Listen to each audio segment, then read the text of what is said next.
O tema de hoje, na grande maioria das vezes, é fácil para boa parte dos candidatos.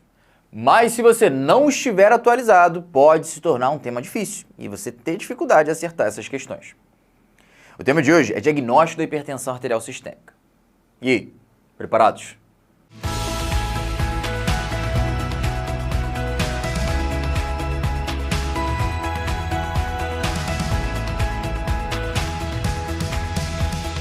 Então beleza, vamos começar. Basicamente, como você está no quinto ano, eu vou ser um pouquinho mais devagar, te contando coisas que talvez você já saiba, mas eu quero ter certeza que está todo mundo equalizado. Então primeiro, quem é que tem pressão alta? Quem é que tem hipertensão? Geralmente pacientes têm um fator de risco. Quais são os fatores de risco que às vezes são cobrados em prova? São aqueles clássicos, gente. Idade avançada, por exemplo. Cada vez mais o paciente vai ficando idoso, ele vai tendo enrijecimento da parede das artérias. Inclusive, essa idade avançada é diferente para homens e mulheres. Um homem é geralmente acima de 55 anos, já é muito importante, um fator de risco, e mulheres acima de 65. Por quê? Porque em mulheres, em tese, os níveis altos de estrogênio no período fértil conferem uma proteção cardiovascular, tanto para pressão quanto para realmente acidentes, como por exemplo infarto. Mas quando fica mais idosa, a mulher tem mais chance. Show? Inclusive, história familiar precoce de doença cardiovascular, a gente usa esses dois parâmetros. Homens abaixo de 55 ou mulheres abaixo de 65. Outros fatores de risco clássicos, você já conhece boa parte deles. Sobrepeso, obesidade, ingestão aumentada de sódio, apneia obstrutiva do sono, que é aquele paciente que tem obstrução temporária enquanto o paciente está dormindo das vias aéreas superiores. Então ele não consegue fazer influxo, ele não consegue inspirar. Ele até tenta inspirar, só que não entra ar. Se não entra ar, o paciente faz hipoxemia. Faz hipoxemia e aí tenta inspirar mais forte, faz mais força. É muito estressante. Ele está fazendo mais força e não chega ao O2. E você sabe, quando tem estresse, tem inflamação, com disfunção endotelial, predispondo ao enrijecimento, predispondo à hipertensão arterial sistêmica. Show? Eu passei rapidamente ali por ingestão de potássio, porque o potássio, na verdade, ele é um fator protetor quando você ingere bastante. Porque o potássio, ele gera um efeito natriurético, ou seja, ele acaba excretando mais sódio pela urina, quando você suplementa o potássio, por exemplo. Além disso, o potássio impede que algumas substâncias gerem mais vasoconstrição, permitindo uma vasodilatação com redução da resistência vascular periférica. E como você bem sabe, pressão arterial sistêmica é um produto entre o débito cardíaco e a resistência vascular periférica. Ou seja, a quantidade de sangue que sai do coração e a quantidade e a importância e intensidade da vasoconstrição do nosso leito periférico. Show? Então, potássio é um fator protetor. Sedentarismo e fatores socioeconômicos. Paciente que tem uma baixa escolaridade ou é de uma classe social mais baixa também tem mais chance de desenvolver hipertensão. Show, bem tranquilo, No início da aula a gente está começando bem devagarzinho, são coisas relativamente simples. Agora eu te pergunto, quem que você conhece que não tem pelo menos um desses fatores de risco? Poucas pessoas, provavelmente. Percentual de sedentarismo no Brasil, 30%, 40%? 50%? Percentual de obesidade e sobrepeso, 30%, 40%? 50%? Percentual de pessoas que ingerem muito sódio, 30%, 40%, 50%. São muitas pessoas. E o que acaba acontecendo é que quase todo mundo tem pelo menos um fator de risco. E mesmo que não tenha, cara, vale a pena você rastrear. Porque a hipertensão é uma doença que é assintomática durante anos. Eu tenho que fazer esse diagnóstico precoce para tentar tratar precocemente esse paciente desenvolver uma complicação, uma lesão de órgão-alvo. Então eu vou fazer rastreio. Antigamente eu fazia rastreio em paciente rígido de 2 em 2 anos. Tava bom. Hoje em dia, não. Guideline novo tem que ser anualmente. Show? Paciente rígido, indivíduo saudável, você vai medir a PA anualmente, bandeirinha vermelha, que é uma novidade. Caso o paciente seja pré-hipertenso, você não sabe direito ainda o que é isso, mas é um paciente que está quase hipertenso. Está com cifras tensionais bem perto do limite. Nesse caso, você também tem que fazer pelo menos anualmente, mas preferencialmente ainda mais rápido. Afinal de contas, o cara está ali, em cima do muro, quase caindo. E se forem crianças, você deve fazer regularmente nas consultas de puericultura, desde que o paciente tenha pelo menos 3 anos. O que você tem que ficar ligado aqui é que as cifras, para diagnóstico de hipertensão são um pouquinho diferentes. Não tem aquele negócio, 14 por 9. 12 por 8? Qual que é o valor normal? Eu não sei. Qual que é a idade, sexo e altura do paciente? Que aí eu coloco ele no gráfico e vejo qual que é o percentil. Percentil acima de 95, anota aí, hipertenso. Claro, repetindo as medidas em algumas consultas. Mas acima de 95 é o percentil que a gente utiliza para dar diagnóstico de hipertensão. Tá? Muito importante isso. E já que eu estou te falando aqui de cifras, né, de como que a gente dá diagnóstico, vamos começar a falar também sobre o adulto. E no adulto é interessante, gente, porque a hipertensão é uma parada que atualiza toda hora. Todo ano aparece um guideline novo. E em 2020 apareceu o último. É um guideline da Sociedade Brasileira de Cardiologia aqui do Brasil. Né? O brasileiro do Brasil não é pleonasmo, mas a Sociedade Brasileira de Cardiologia. Ela liberou um guideline em 2020 mostrando algumas mudanças. E uma delas estava relacionada ao diagnóstico da hipertensão, principalmente na parte da pré-hipertensão. O que eu vou mostrar para vocês aqui agora é o que tem atualmente, que é o que vai cair na sua prova, porque é a diretriz brasileira. Mas depois eu vou te apresentar alguns pequenos detalhes sobre os outros guidelines, as outras diretrizes. Então vamos dar uma olhada nessa tabela da classificação atualizada da SBC 2020. Primeira coluna tem a classificação, segunda coluna a pressão arterial sistólica e na terceira coluna o valor de pressão arterial diastólica. Nesse caso aqui, a primeira pressão que você precisa, a primeira informação que você precisa saber é, atualmente já se sabe que a partir de 115 por 75 de PA, o paciente já começa a ter um risco cardiovascular aumentado. E aí, a partir desse valor, cada 20 de sistólica e 10 de diastólica que você aumenta, você dobra o risco cardiovascular. Sabendo isso, pessoal, a gente já começa a ficar mais fácil a decorar essa tabela. Por quê? O que é uma pressão ótima? É aquele clássico, né? 12 por 8. Abaixo de 12 por 8 é ótimo, porque tem um risco cardiovascular baixo. Eu te falei, acima de 115 por 75 já está aumentando. Show? Só que, já que a cada 20 de sistólica e 10 de diastólica a gente dobra esse risco, a partir de 12 por 8, cada vez que a gente subir 20 de sistólica e 10 de diastólica, a gente vai ter uma nova classificação. Abaixo de 12 por 8 é ótimo. Acima de 12 por 8 é normal, desde que esteja abaixo de 14 por 9. Show? 12 mais 20, 14, 8 mais 10, 9. Veja bem, mais 10 de diastólica, mais 20 de sistólica. Ah, Barreto, mas você pulou pré-hipertensão. Sim, daqui a pouco eu te explico por quê. Mas por enquanto decora, 20 sistólica, 10 diastólica, hipertensão, estágio 1. E aí você já sabe, cara, se eu já falei pra você que a cada 20 e a cada 10 dobra o risco, quanto que vai ser o valor do paciente que tem hipertensão estágio 2? 14 mais 20, 16. 9 mais 10, 10. 100, né? 9 mais 10, 100. Então, a partir de 16 por 10, ou 160 por 100, a gente tem estágio 2 na hipertensão. E, de novo, soma 20, 18, soma 10, 110. Nós temos hipertensão estágio 3. Beleza? Então, recapitulando, hipertensão estágio 1, 14 por 9, estágio 2, 16 por 10, estágio 3, 18 por 11. Beleza, Barreto, mas ficou faltando aí para hipertensão. Ficou.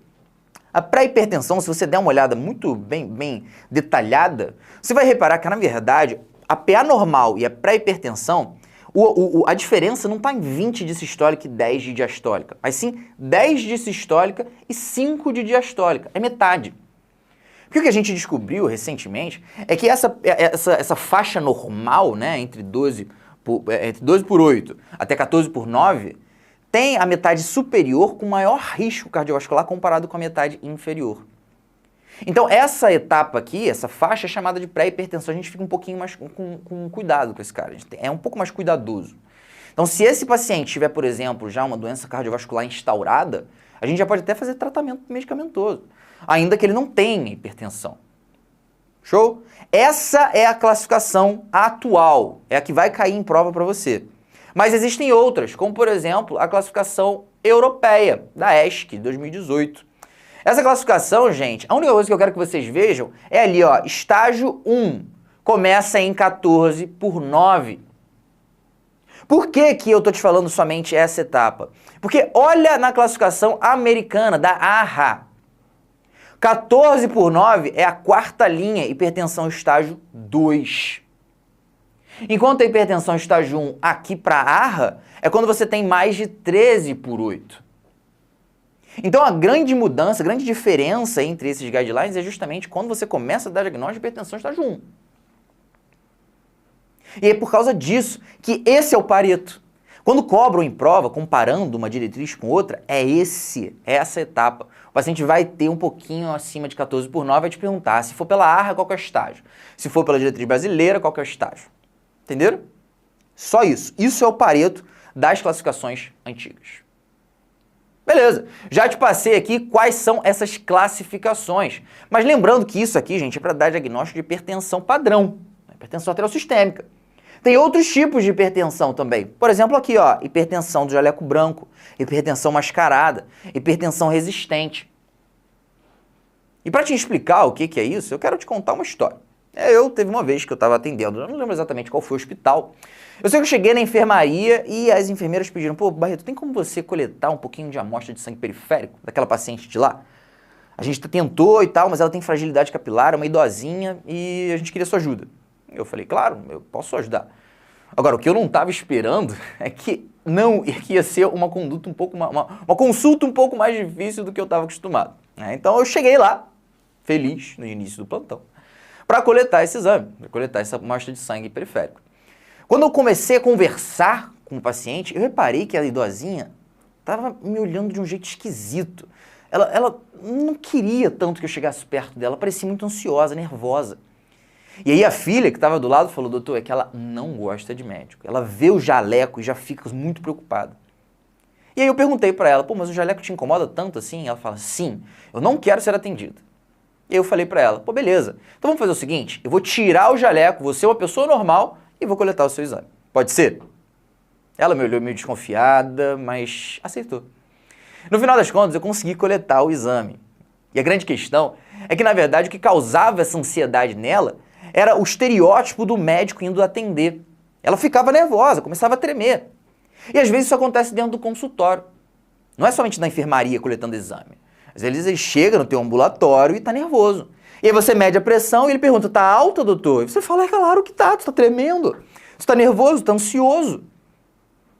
Só que a parada é que esse paciente, às vezes, fora do consultório, tem a pé normal. Chamado, então, de hipertensão do jaleco branco. O cara que tem hipertensão dentro do consultório. Como é que isso aparece em questão para você, cara? Aquele paciente que não tem motivo para ter hipertensão. Aquele paciente que não tem risco cardiovascular. Ele é novo. Ele não tem nenhum fator de risco. Ele é um paciente que não tem lesão de órgão-alvo. Nunca teve pressão alta. E ele chega hoje com 16/10. Pô, você tem que pelo menos suspeitar de hipertensão de jaleco branco. Tá? É assim que aparece em prova. Agora, o contrário também é verdade. Tem aquele tipo de paciente que é hipertenso fora do consultório e chega dentro do consultório e tá normal. Tá baixo. Como é que é o estereótipo desse cara? É aquele paciente que tem lesão de órgão-alvo, já infartou, tem história familiar positiva, é hipertenso, come muito sódio, é obeso, tem tudo para ser hipertenso. Você faz uma fundoscopia, tem cruzamento arteriovenoso, tem sinal clássico de retinopatia. Como que esse paciente não é hipertenso? Ele tem cara, focinho, cheiro, aura de hipertensão. Não, né? É uma hipertensão mascarada. Dentro do consultório está normal, mas fora dele está alto. Você deve suspeitar com esse estereótipo. E mais pra frente, eu vou te mostrar qual que é o exame específico que você faz para dar esse diagnóstico diferencial. A última classificação que a gente tem aqui no mapa mental é da hipertensão resistente, que você pode ver aqui, ó, é quando ele é refratário ao uso de 3 antihipertensivos, sendo necessariamente, pelo menos um deles, o diurético. Diurético tiazídico, tá? Hidrocloro, ou um tiazídico símile, como por exemplo, sei lá, clortalidona. Tá? Então o paciente tem 4 medicações que são de primeira escolha para o tratamento. A gente não vai falar muito sobre isso aqui nessa aula, mas só para te relembrar. A gente tem os tiazídicos, IECA ou BRA, e os bloqueadores de canal de cálcio. Quando o paciente faz uso de 3 medicações, né, porque não pode fazer IECA ou BRA junto, ele faz IECA ou BRA, quando ele faz uso dessas 3 medicações, sendo necessariamente um diurético, esse paciente tem diagnóstico de uma hipertensão resistente. Tá? Não necessariamente precisa usar IECA, BRA e o bloqueador de canal de cálcio. Tá? Você pode, por exemplo, mudar o bloqueador de canal de cálcio para um beta-block. Se tiver um beta-block, um IECA ou BRA e um diurético, também é uma hipertensão resistente. E o fato é que, em tese, você está dando várias drogas pro cara e ele não melhora. Tem uma coisa esquisita. Ou esse paciente não está aderindo ao tratamento, ou, sei lá, é um paciente que tem uma causa secundária, ele tem um tumor produtor de catecolamina, ele tem um tumor produtor de aldosterona, aí fica reabsorvendo só de água, aumentando a volemia, não tem como, né? Eu posso até tentar tratar, mas dessa forma não vai funcionar. Então o que eu preciso fazer? Primeiro, excluo uma adesão e excluo causa secundária. Se não tiver causa secundária, né, eu olho para o paciente, não tem cara de causa secundária, é claro, a gente vai discutir isso em outro momento. Né? Nessa aula a gente não vai falar muito sobre isso, mas você precisa excluir causa secundária. Uma vez feito isso, você inicia a quarta droga, que deve ser necessariamente um espironolactona. Isso aqui é importante. Espironolactona é a quarta droga quando tem um paciente com hipertensão resistente. Show? Beleza. Então nós temos... detalhe. Hipertensão sistólica e diastólica isolada. Não está aqui no mapa mental, mas é importante você saber também. Às vezes, os pacientes têm um nível pressórico do tipo, sei lá, 15/8. O componente sistólico está alto, o diastólico está normal. Ou o paciente tem uma pressão de 12/10. O componente diastólico está alto e esse sistólico está normal. Nesse caso, é uma hipertensão. Sim, é sistólica isolada ou diastólica isolada. O mais comum de aparecer em prova é o sistólico isolado. E dois CCQ você precisa saber sobre isso. Primeiro, mais comum em idoso. Segundo, quando acontece em jovem, adulto, jovem, homem, principalmente atleta, pode ser que essa hipertensão sistólica isolada seja aumentada aqui no braço, mas quando a gente mede a pressão aórtica central, ela está normal. E aí, nesse caso, a gente fala que é uma hipertensão arterial espúria. Isso não quer dizer que tenha menor risco cardiovascular, não existe evidência disso ainda, mas existe essa diferenciação. Em tese, né, a aórtica central é mais fidedigna para você prever, por exemplo, se o paciente tem um risco cardiovascular ou não. Vai ter um desfecho cardiovascular lá na frente. Beleza? Pode ser cobrado de você em prova. Muito bem. Agora que você já sabe como é que a gente classifica, né, quais são os tipos de classificações, os tipos de hipertensão arterial sistêmica, eu vou te falar como é que é a técnica, porque a técnica também é cobrada. E existe técnica para dentro do consultório e para fora dele. Dentro do consultório, existem dois métodos. O primeiro deles é o método auscultatório, utilizando um esteto. E o segundo deles é o método eletrônico, que é um método oscilométrico. E para te mostrar exatamente como é que é essa técnica, eu vou pedir ajuda do Marlon, para que você venha aqui, seja um paciente em questão. Mas antes do Marlon vir, deixa eu só te explicar uma coisinha. As técnicas de aferição, elas são cobradas da seguinte maneira. O paciente ele tem que ter feito isso para conseguir ser aferido e ter uma mensuração acurada. O paciente fez isso, isso e aquilo. E aí, posso confiar? É assim que te perguntam. Então, para não simplesmente falar aqui aleatoriamente quais são os sinais, eu vou chamar o Marlon e fazer uma mensuração aqui dele, uma aferição dessa pressão, focando no que é Pareto para a prova. O Marlon está fazendo aqui quase um le parcours para conseguir chegar aqui sem aparecer na câmera, mas agora você pode aparecer. E aí, Marlon, seja bem-vindo ao consultório. Tudo bom com você? Tudo bem. O pessoal consegue ouvir quando você fala? Sim, consegue. Consegue se você falar alto, né? Consegue. Beleza, pessoal, esse aqui é o Marlon, ele ajuda a gente a gravar, importante para fazer as edições. Ele é que consegue deixar as aulas boas. Marlon, eu vou pedir para você, por favor, sentar aqui, porque é importante, né? Já que eu sei que você quer aferir a sua pressão, saber se você é um paciente hipertenso, é importante que você fique sentado pelo menos uns 5 minutos num ambiente silencioso e calmo para relaxar. Senão o paciente acaba ficando muito ansioso. E o que eu vou fazer, Marlon? Vou medir a pressão aqui em você e vou conversando, te explicando e explicando para o pessoal. Dá uma virada aqui, por favor, para você ficar um pouquinho mais para frente deles. E agora, enquanto você está nesses 5 minutos, eu tenho que confirmar contigo. Você não fez exercício na última hora, fez? Não. Beleza. Tá com a bexiga cheia? Tá com vontade de urinar? Não. Tomou café, algum estimulante? Não. Também não. Não fumou nos últimos 30 minutos? Não. Beleza, que bom. Consigo ter certeza, então, que a pressão que eu medi aqui agora em você, ela vai ser fidedigna. Show? Então, deixa eu te posicionar. Primeiro, eu preciso que você apoie aqui a coluna nesse apoio imaginário que está atrás de você. Tá apoiado? Uhum. Os pés têm que ficar apoiados no chão com as pernas descruzadas. Bem relaxado. E o braço, eu vou pedir para você elevar um pouquinho aqui, para quando eu colocar o esfígmo, ficar na altura do coração. E de novo, apoia aqui nesse apoio imaginário, porque se você ficar fazendo força, vai dar alteração. Estando na posição correta, eu posso começar a escolher como é que vai ser essa minha mensuração. E para isso eu utilizo um aparelho chamado esfigmomanômetro. que é esse aparelhinho aqui. Só que existem vários tipos de esfigmomanômetro, grandes e pequenos. Eu vou escolher o tamanho do meu esfigmomanômetro de acordo com o diâmetro do braço do Marlon. Então o que eu vou fazer? Vou pegar a distância entre o acrômio e o olecrano, no ponto médio eu mensuro o diâmetro. Vejo qual que é o diâmetro aqui, vamos dar uma olhada, Marlon, só para ser um pouquinho mais fidedigno. 30 centímetros. Então o Marlon tem, o ideal na verdade é que ele esteja relaxado, mas vamos supor, só para ser um pouquinho mais rápido, 30 centímetros de diâmetro. E aí o que eu vou fazer? Vou dar uma olhada no meu esfigmo se ele tem o tamanho adequado. E aí aqui a gente chega à conclusão, olhando, que ele é para adultos de 22 a 28 centímetros. Então, na verdade, isso aqui é um esfigmo pequeno para o Marlon. O que acontece quando ele é pequeno? Ele acaba superestimando. Isso é comum em pacientes muito obesos, que têm um braço mais largo. E às vezes no serviço você não tem um esfigmo de obeso, né? Um esfigmo de pessoa maior, um adulto grande.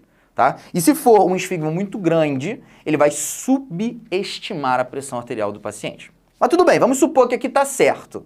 Eu vou pegar o meu esfigmo, alocar essa região aqui da seta exatamente por onde passa a artéria braquial do Marlon, que é na região medial do braço.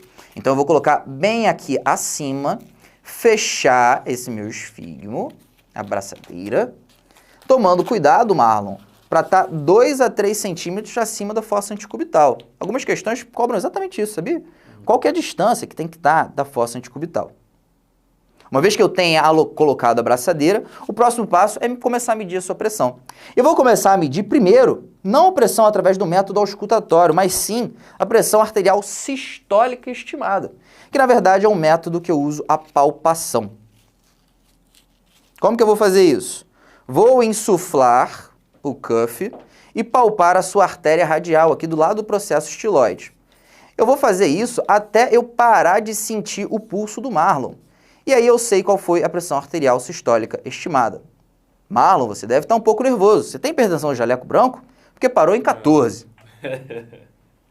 Parou em 14, eu desinsuflo o cuff, pego o meu esteto e posiciono acima de onde passa a artéria braquial.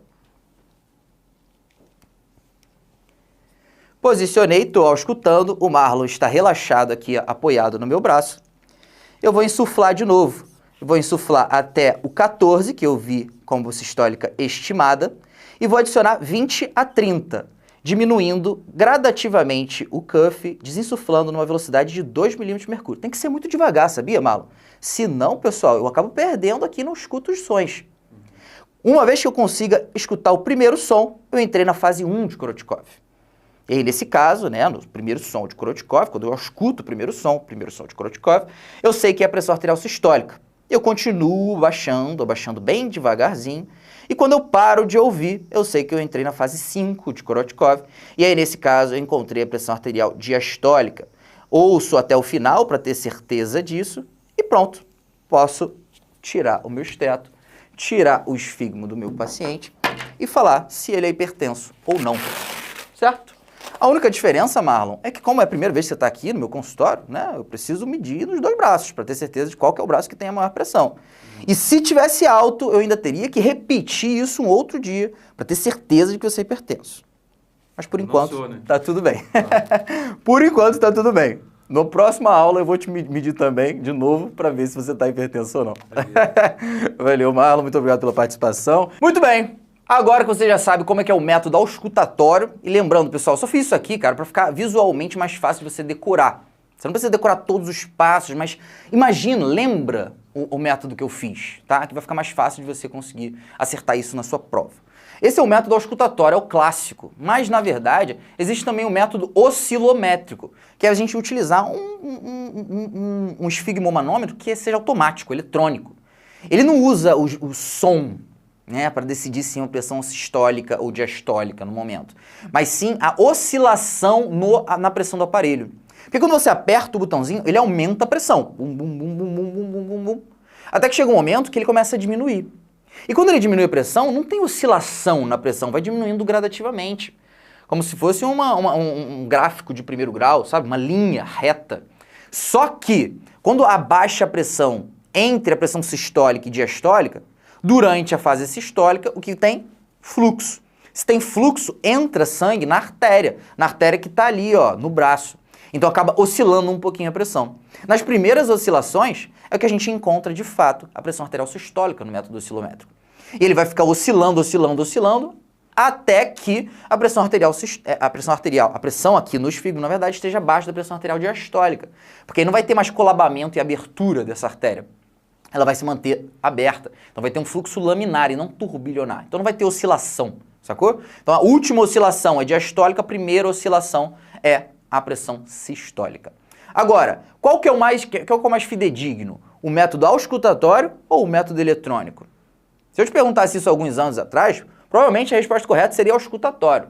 Mas hoje em dia já se aceita que o método oscilométrico, na verdade, ele é mais fidedigno, tá? Utilize ele. Ele é o que é escolhido pela diretriz. Esses dois métodos, se você tem uma pressão acima de 14/9, há hipertensão. O que é diferente quando você mede fora do consultório. Porque fora do consultório as pessoas estão mais tranquilas, não estão tão nervosas assim.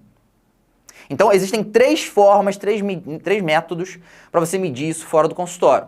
Uma monitorização residencial da PA, MRPA, uma monitorização ambulatorial da PA, um MAPA, ou uma automonitorização da PA, um AMPA. Por causa da Covid-19, a gente teve que aprender a lidar com os pacientes longe da gente.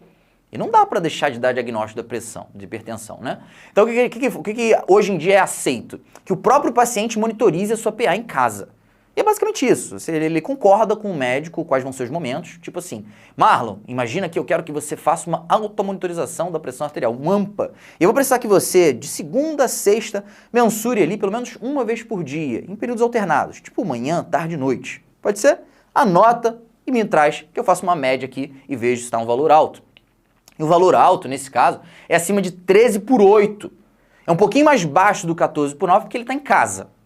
Isso precisa saber. 13/8 é equivalente a 14/9 no consultório. Show? O mais parecido com a AMPA que a gente tem é a MRPA, que, de novo, é como se o Marlon fosse lá medir a pressão em casa. A única diferença é que o protocolo seria um protocolo já validado por algum outro estudo. E geralmente esses protocolos falam, você precisa ter ali 20 mensurações da pressão num período de uma semana, mais ou menos.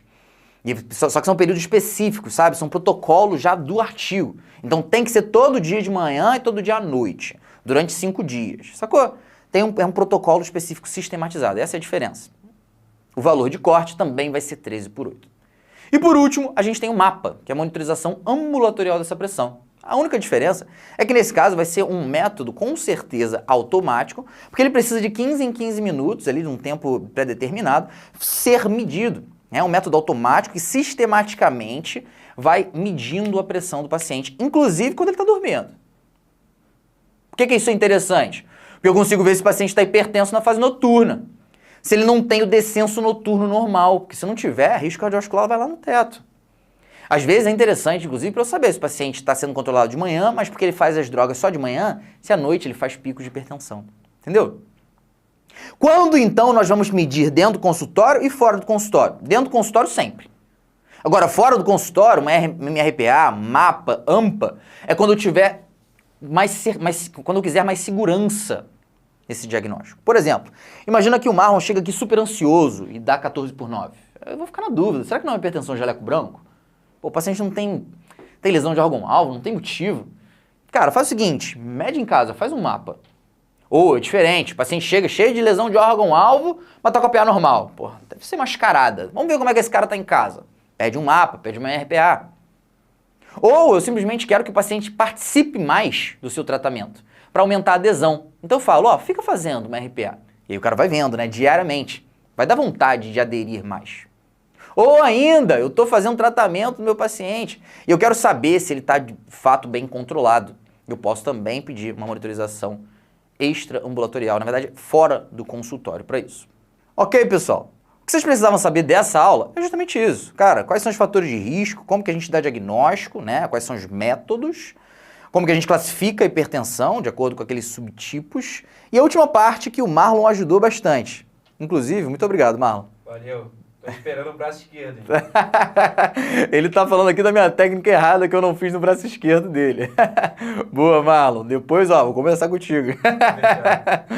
Então é isso, galera. Até a próxima.